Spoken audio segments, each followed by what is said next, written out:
You left him, you healed, you even bought land. But what if he comes back? Not for your heart, but for your house. In Kenya, buying property while separated might still end in a courtroom fight, especially if you never divorced. Let's talk about the very real risks Triza could face, and what every separated woman needs to know before putting land or property in her name. Triza made her separation public. She said she was done, and since then, she's moved forward, buying property and building solo. But here's the twist. Her estranged husband hasn't said a word about the land yet. The question is, what could happen if he wakes up one day and decides to demand a share because in his eyes, and maybe even in the law's eyes, they're still married? Here's what the law says. Separation is not divorce. Even if you left the house, deleted his number, and moved on with your life, the court still considers you legally married until there's a formal divorce decree. And under the Matrimonial Property Act, anything acquired during the marriage, even after separation, can be considered shared property if there's proof of contribution, even non-financial. So if Triza is still legally married and her ex can show he supported her at any point, or simply that she bought the property while still his wife, he can try to claim part of it. Now let's talk about the husband's latest move. He claims he married another woman, Carol, and paid dowry under Kikuyu custom. But here's the reality, and the law doesn't blink. If Triza was legally married to him under civil law, that's a monogamous marriage fully recognized by the Marriage Act. Under Kenyan law, you cannot marry anyone else once you're in a civil or Christian marriage.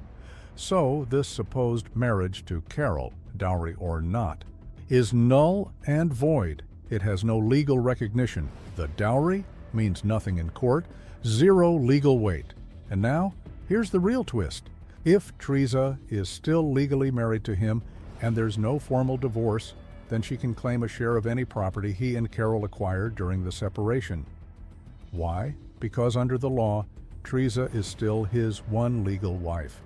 Carol has no legal standing.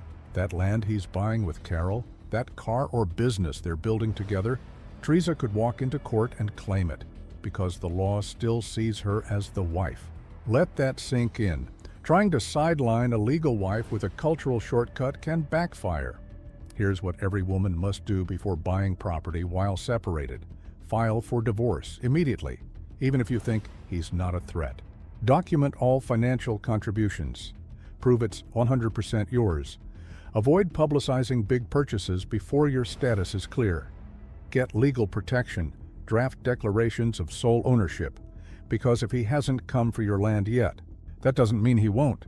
Kenyan law has no patience for vibes. It only respects papers. Before we continue, if you're buying or selling a car in Kenya, don't leave it to chance.